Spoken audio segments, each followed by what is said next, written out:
माओवादियों का अब तक का सबसे बड़ा नुकसान हुआ और माओवादी संगठन उससे उभर भी नहीं पाया था कि आज एक बार फिर से माओवादियों को फिर एक बहुत बड़ा नुकसान उठाना पड़ा। क्या ये नुकसान और कैसे पार्टी अब तक अपने पुराने नुकसान से नहीं उभर पाई थी, इस पर बातचीत करते हैं। नमस्कार, मैं विकास तिवारी हूँ और आप बस्तर टॉकीज देख रहे हैं।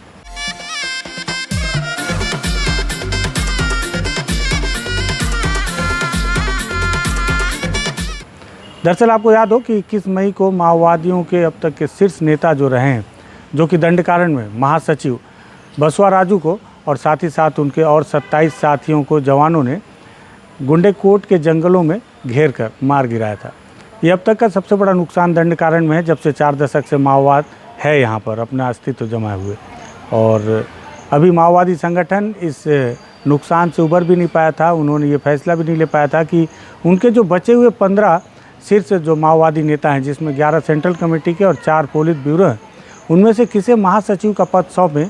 उसी बीच आज एक और बुरी खबर जवानों ने माओवादियों के लिए तैयार की, जिसमें इंद्रावती टाइगर रिजर्व में माओवादियों के एक और सेंट्रल कमेटी की जवानों ने मुठभेड़ में उन्हें मार गिराया।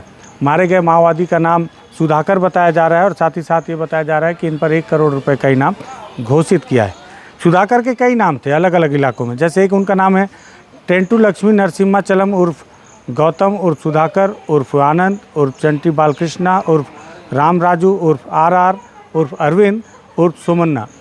कई तरह के अलग अलग स्थानों में सुधाकर के नाम थे। 66 साल इनकी उम्र बताई जा रही थी जब इनका प्रोफाइल किया गया था। वेस्ट गोदावरी के रहने वाले हैं, आंध्र प्रदेश के। उसके साथ ही साथ एक खास बात ये भी है कि 1 करोड़ तो अभी प्राथमिक तौर पर इन पर इनाम जो सामने निकल कर आ रही है। पुलिस इनकी सारी प्रोफाइलिंग खंगाल रही है।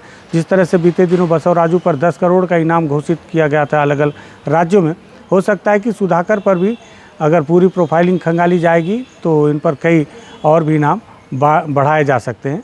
और इसके साथ ही साथ जब 2004 में सरकार के साथ एक शांति वार्ता की बातचीत सामने आई थी जो विफल रही, उस दौरान भी जो आरके थे माओवादियों के सेंट्रल कमेटी के बड़े नेता, उनके साथ में सुधाकर भी उस शांति वार्ता की बैठक में मौजूद थे।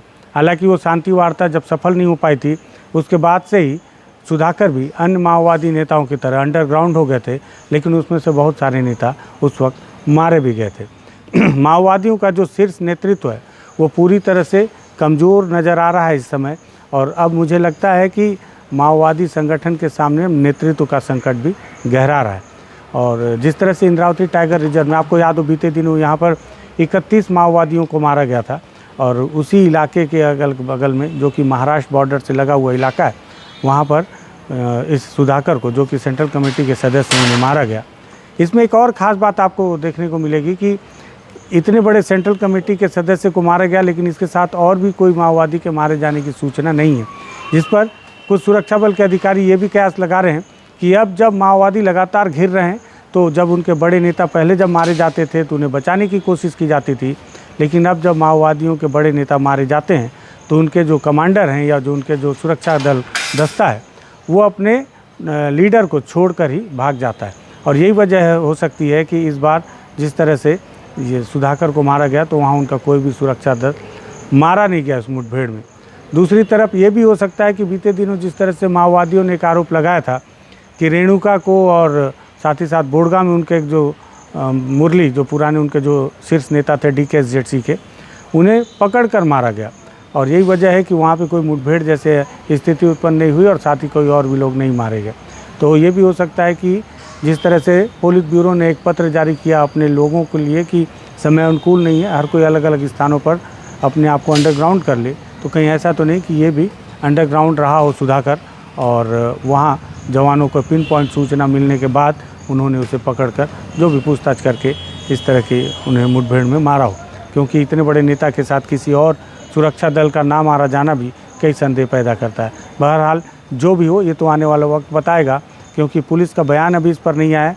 पुलिस क्या बयान देगी ये भी देखना होगा, माओवादी इस पर क्या पत्र जारी करेंगे ये भी देखना होगा। जो भी जानकारी आएगी उससे आपको अपडेट करेंगे।